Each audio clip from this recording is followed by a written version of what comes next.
السلام عليكم ورحمة الله وبركاته.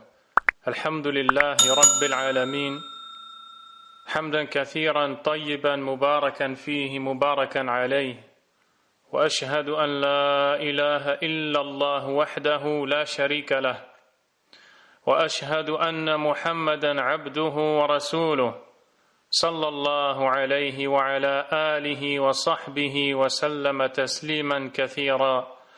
Amma ba'd, ô serviteurs d'Allah, nul doute que dans la méditation des signes d'Allah, subhanahu wa ta'ala, dans sa création, il y a de nombreuses leçons saisies et comprises par le croyant doué de raison, préoccupé par la pureté de son lien avec son Créateur et cherchant constamment à se rapprocher de lui.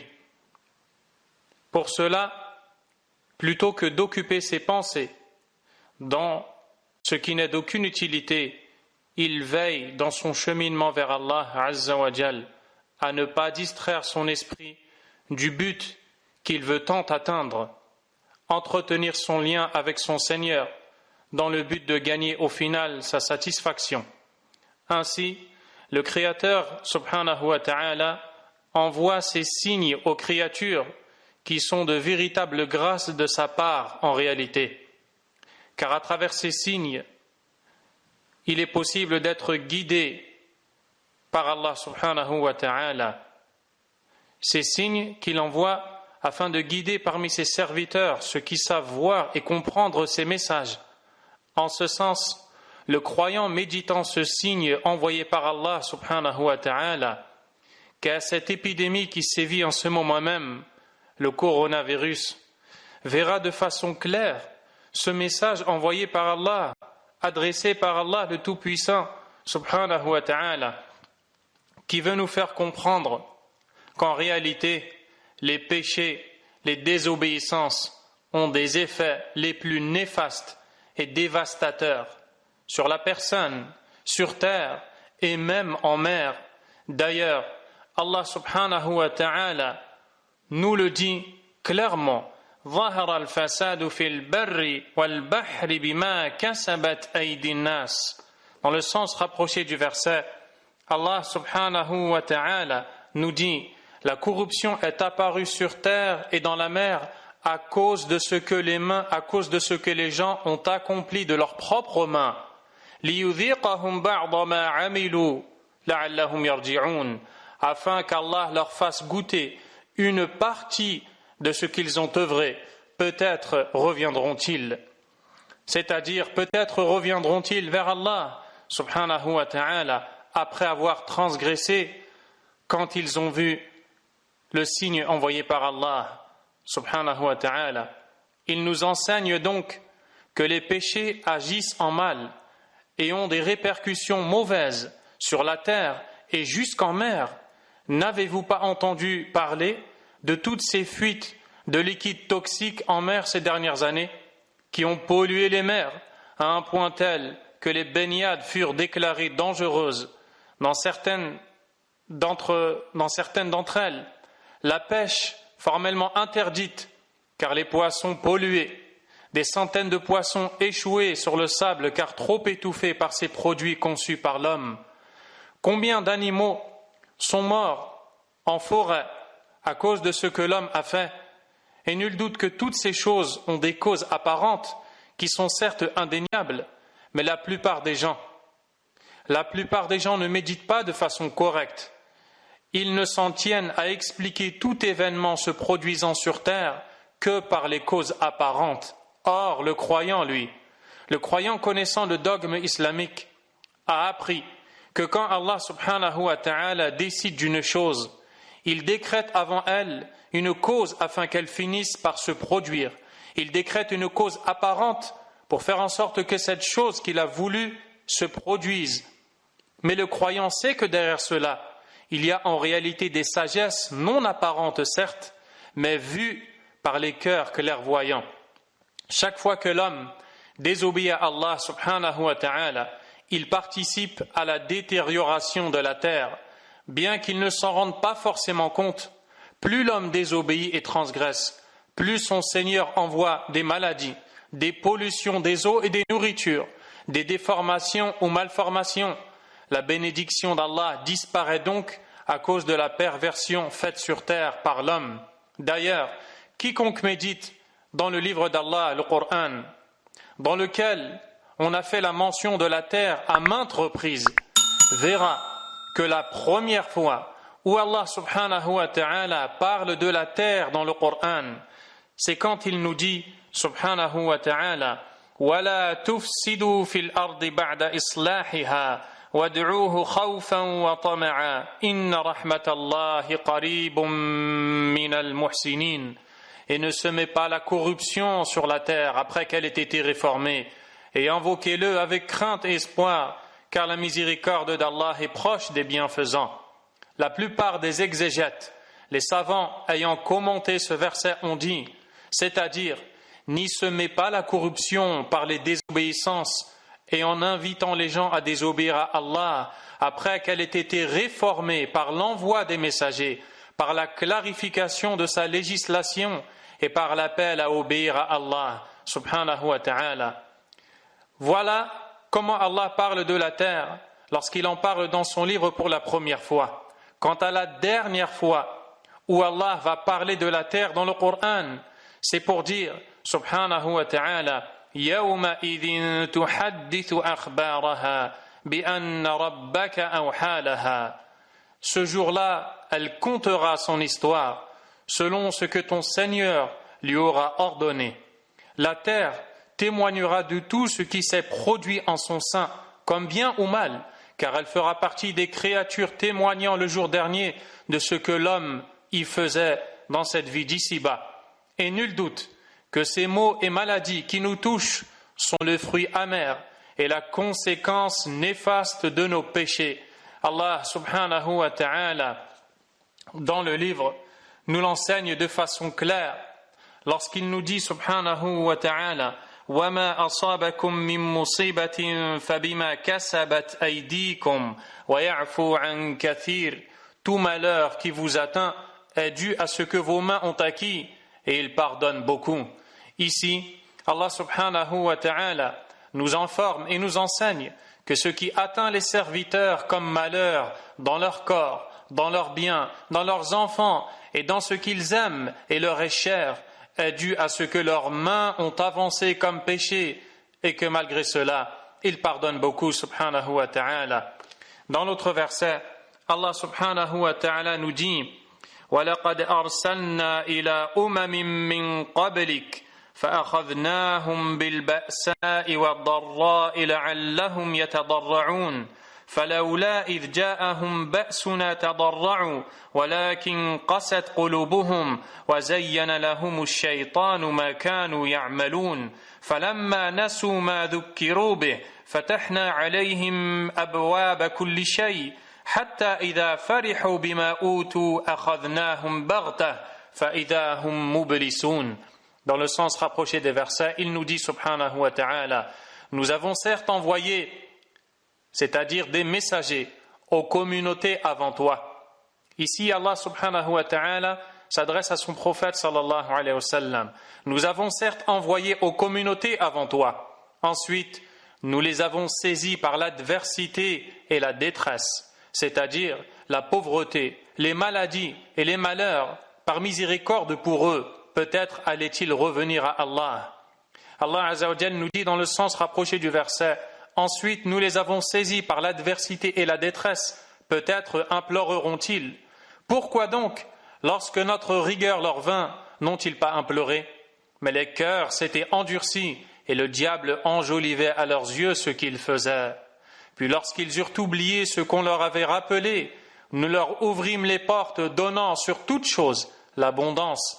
Et lorsqu'ils eurent exulté de joie en raison de ce qui leur avait été donné, nous les saisîmes soudain et les voilà désespérés.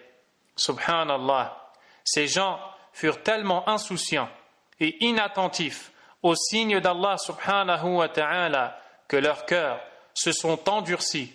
Ils en ont alors perdu la clairvoyance nécessaire pour comprendre les signes d'Allah subhanahu wa ta'ala, car cette clairvoyance n'est déposée que dans un cœur apte à la recevoir. Beaucoup sont ceux qui passent devant les signes d'Allah, mais n'en comprennent absolument rien. Beaucoup sont ceux qui voient devant eux des choses voulues, décrétées par Allah, tabaraka wa ta'ala, remplies de leçons et de sagesse, sans en tirer aucune, du fait que les cœurs sont fermés et se sont endurcis. De tels gens ne comprennent alors pas les signes d'Allah subhanahu wa ta'ala dans sa création et non plus la parole d'Allah qu'est le Coran. Et d'ailleurs, à ce sujet, Allah subhanahu wa ta'ala nous dit سأصرف عن آياتي الذين يتكبرون في الأرض بغير الحق وإن يروا كل آية لا يؤمنوا بها وإن يروا سبيل الرشد لا يتخذوه سبيلا وإن يروا سبيل الغي يتخذوه سبيلا ذلك بأنهم كذبوا بآياتنا وكانوا عنها غافلين. J'écarterai de mes signes ceux qui sans raison s'enflent d'orgueil sur terre. Même s'ils voient le bon sentier, ils ne le prennent pas comme sentier. Mais s'ils voient le sentier de l'erreur, ils le prendront comme sentier. C'est qu'en vérité, ils traitaient de mensonges nos preuves et ils ne leur accordaient aucune attention.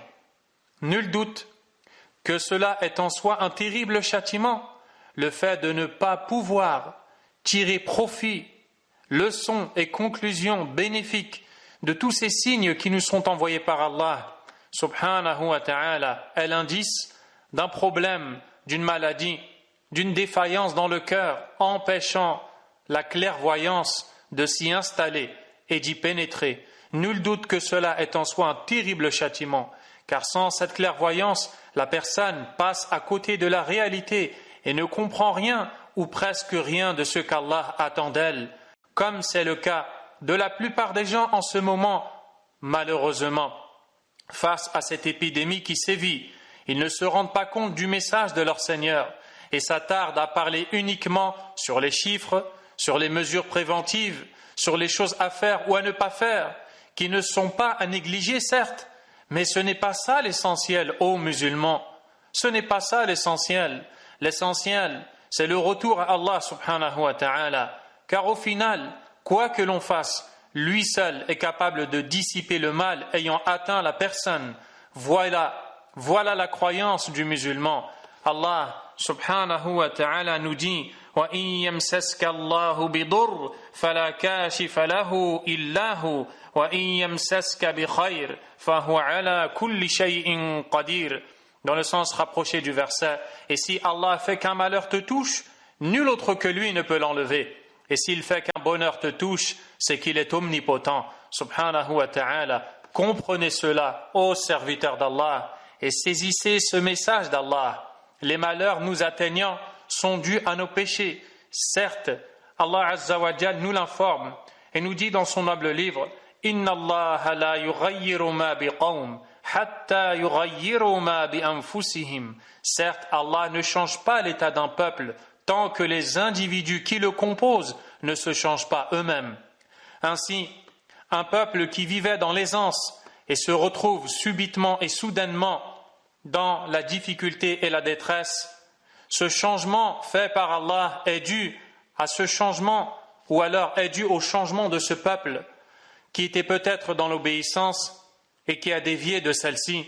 Ainsi Allah Azza wa Jal a changé leur état. De même, un peuple qui revient à Allah et qui vivait dans la détresse, Allah changera leur situation de la détresse à la sérénité, à la sécurité, à l'abondance.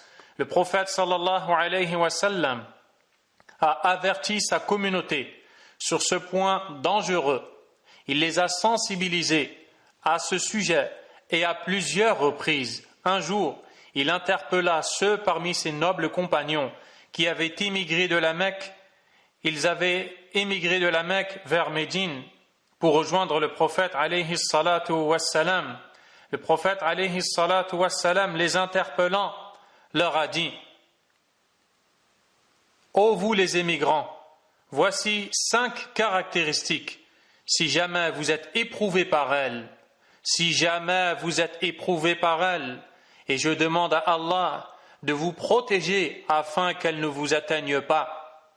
Puis il cita ces 5 caractéristiques et dit: la turpitude, La turpitude n'est jamais apparue dans un seul peuple au point qu'ils la commettent en public sans que ne se répandent en leur sein la peste et les épidémies inexistantes chez leurs prédécesseurs. Et ici, j'attire votre attention et vous appelle à méditer sur le nom qui a été donné à cette nouvelle maladie qui sévit, le nouveau coronavirus. Il a été appelé nouveau car il n'était pas connu chez nos prédécesseurs. Voilà de quoi parle le prophète alayhi salatu wassalam. La turpitude n'est jamais apparue dans un seul peuple au point qu'ils la commettent en public sans que ne se répandent dans leur sein la peste et les épidémies inexistantes chez leurs prédécesseurs. Puis le prophète alayhi salatu wassalam, en continuant, dit à ses compagnons: les gens ne trichent jamais dans la pesée et la mesure en les diminuant sans qu'ils ne soient frappés par des années de sécheresse, le manque de provisions et la tyrannie du gouvernant. Ils n'ont jamais refusé de s'acquitter de l'aumône annuelle sans qu'ils ne soient privés de la pluie du ciel. Et n'eût été la présence des animaux, ils n'auraient jamais eu de pluie. Ils n'ont jamais trahi leur engagement avec Allah et avec son messager, sallallahu alayhi wa sallam, sans que ne leur soit envoyé un ennemi venant d'une communauté étrangère à la leur, qui se saisira d'une partie de ce qu'ils ont entre leurs mains. Et leurs gouvernants ne jugent pas d'après autre que le livre d'Allah, sans que des dissensions internes ne prennent naissance entre eux. Allahu Akbar. Voyez les conséquences de ces péchés évoqués dans ce récit prophétique, puis comparez-les à ce qui arrive en ce moment même dans le monde. Vous comprendrez alors la parole d'Allah subhanahu wa ta'ala décrivant son messager sallallahu alayhi wa sallam lorsqu'il dit « Wa ma yantiqu anil hawa in huwa illa wahyun yuha » et il ne parle pas sous l'effet de la passion, ce n'est qu'une révélation qui lui est faite. Le prophète alayhi salatu wassalam ne connaissait rien de l'avenir, mais c'est une révélation qui lui a été faite par Allah. Il a eu ces informations de ces choses qui sont en train de se dérouler 14 siècles après en avoir informé. Le prophète sallallahu alayhi wa sallam dit aussi: la turpitude n'est jamais apparue en eux sans que ne se répande en eux, en leur sein, la mort. Regardez combien de morts il y a, que ce soit à cause des épidémies, des maladies, de la détresse qui frappe le monde. L'imam Ibn Hajar, rahimahullah, en commentant ces récits, a dit: nous concluons de ces récits que l'épidémie peut être une punition à cause des péchés commis. S'il en est ainsi, alors nous devons savoir que le meilleur moyen de repousser et d'éloigner de nous ces épidémies, ces maladies, ces malheurs, ces calamités, c'est le retour à Allah, c'est le repentir à Allah subhanahu wa ta'ala. La punition d'Allah n'est pas repoussée et n'est jamais repoussée par un masque ou des gants que l'on porterait, même si ce sont des choses que nous devons faire et dans lesquelles il n'y a absolument aucun mal. Mais il nous faut comprendre qu'elles ne sont que des causes apparentes et ce n'est pas aux causes que l'on doit s'attacher, mais plutôt à celui qui les a créées. Que nous faut-il pour comprendre ce qu'Allah attend de nous? Qu'attendons-nous pour revenir à lui, ô homme? Pourquoi ce mode de vie sans jamais se soucier sincèrement, véridiquement du retour à Allah, de ton état le jour de ta rencontre avec Allah Azza wa Jal, sans se dire que l'on pourrait mourir à tout instant, à tout moment, et le rencontrer dans l'état dans lequel on a quitté ce bas monde, ce jour-là, nul ne te sera d'aucune utilité, et seules tes actions t'accompagneront. Que celui qui trouve dans son registre des bonnes actions, qu'il remercie Allah, et que celui qui trouve autre chose, qu'il ne lance le blâme qu'à sa personne, nous dit le prophète sallallahu alayhi wa sallam. Et Allah subhanahu wa ta'ala nous appelle de façon claire, de façon éloquente, de façon explicite à revenir à lui et nous dit: wa anibu ila rabbikum وأسلموا له من قبل أن يأتيكم العذاب ثم لا تنصرون واتبعوا أحسن ما أنزل إليكم من ربكم من قبل أن يأتيكم العذاب بغتة وأنتم لا تشعرون أن تقول نفس يا حسرة على ما فرطت في جنب الله وإن كنت لمن الساخرين. Allah tabaraka wa ta'ala nous dit dans le sens rapproché des versets: et revenez repentant à votre Seigneur et soumettez-vous à lui avant que ne vous vienne le châtiment et vous ne recevrez alors aucun secours, et suivez la meilleure révélation qui vous est descendue de la part de votre Seigneur avant que le châtiment ne vous vienne soudain sans que vous ne le pressentiez, avant qu'une âme ne dise malheur à moi pour mes manquements envers Allah, car j'ai été certes parmi les railleurs. Ô toi qui es trompé par les faux espoirs, sache que le shaitan Iblis a été maudit, banni et a chuté de son rang honorifique pour avoir délaissé une seule prosternation qu'on lui ordonnait d'accomplir. Adam a été exclu du paradis pour une seule bouchée de cet arbre qui lui était interdit. Le meurtrier a été privé d'entrer au paradis après l'avoir vu de ses propres yeux, car ses mains étaient couvertes de sang. Une femme est entrée en enfer pour avoir laissé mourir une chatte sans l'abreuver ni la nourrir.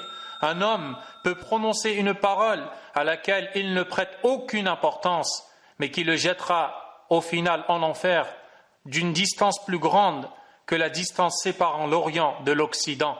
Un homme peut obéir à Allah pendant 60 ans, puis lorsque vient la mort, il transgresse. Ainsi, ses œuvres se concluent par un mal qui le fait entrer en enfer. La vie ne vaut que par sa conclusion. La vie ne vaut que par sa conclusion et les actes par leur fin. Celui qui perd ses ablutions juste avant le salut final de la prière annule tout ce qui a précédé de celle-ci. Celui qui mange avant le coucher du soleil perd complètement son jeûne. Et celui qui œuvre en mal à la fin de sa vie rencontre son Seigneur dans cet état. Si tu donnes une bouchée de nourriture en aumône, tu la retrouveras dans l'au-delà, mais c'est l'avidité qui te nuit.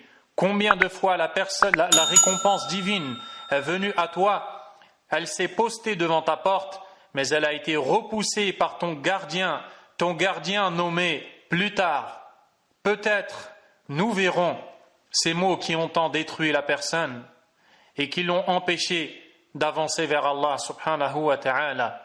Existe-t-il en ce bas monde et dans l'au-delà un mal ou une maladie sans que leur cause ne soit les péchés et désobéissances?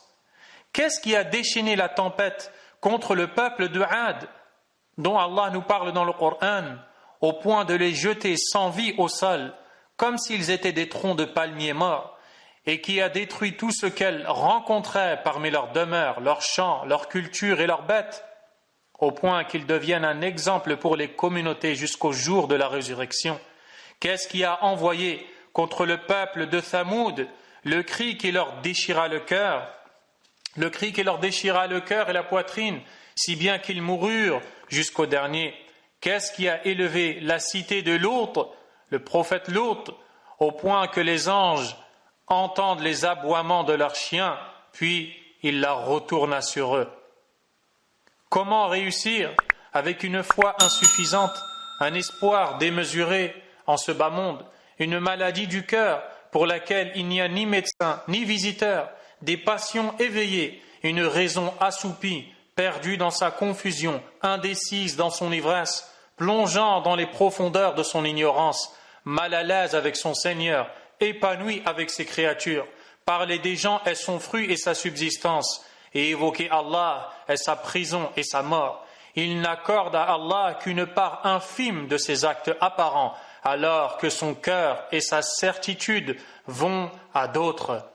Ainsi, toi qui ne pries pas, toi qui ne pries pas correctement, toi qui n'accomplis pas ta prière à l'heure, toi qui ne t'acquittes pas de l'aumône, toi qui ne s'empresse pas d'accomplir le pèlerinage dans la maison sacrée, toi qui romps les liens de parenté, toi qui tires profit des intérêts de l'usure, toi qui mens, toi qui trahis, toi qui vis un mode de vie où chaque jour tu commets les désobéissances à Allah subhanahu wa ta'ala, à quand le retour? Si ces signes qu'Allah envoie subhanahu wa ta'ala ne nous servent pas, c'est bien l'indice de la présence d'une maladie profonde dans nos cœurs. Et nous devons savoir que par Allah, les maladies atteignant les gens dans leur corps ne sont rien comparées à la maladie d'un cœur. La lumière qu'Allah tabaraka wa ta'ala met dans le cœur, la lumière dont Allah azza wa jalla a parlé lorsqu'il dit « Awaman kana mayta fa'ahyayna wa ja'alna lahu nura yamshi bihi fi nnas kaman mathaluhu fi dhulumati laysa bi kharijin minha » dans le sens rapproché du verset. Allah subhanahu wa ta'ala nous dit « Est-ce que celui qui était mort et à qui nous avons rendu la vie, nous lui avons accordé une lumière par laquelle il marche, par laquelle il circule au sein des gens, est meilleur? Ou alors est-ce celui qui est dans les ténèbres dans lesquelles il ne cesse d'errer ?» Allah tabaraka wa ta'ala nous dit « وَمَنْ يُرِدِ اللَّهُ أَنْ يَهْدِيَهُ يَشْرَحْ صَدْرَهُ لِلْإِسْلَامِ » Et quiconque Allah veut le guider, il fait que sa poitrine s'épanouisse à l'islam. Il lui élargit sa poitrine à un point tel qu'il se sent épanoui dans l'accomplissement des ordres d'Allah subhanahu wa ta'ala.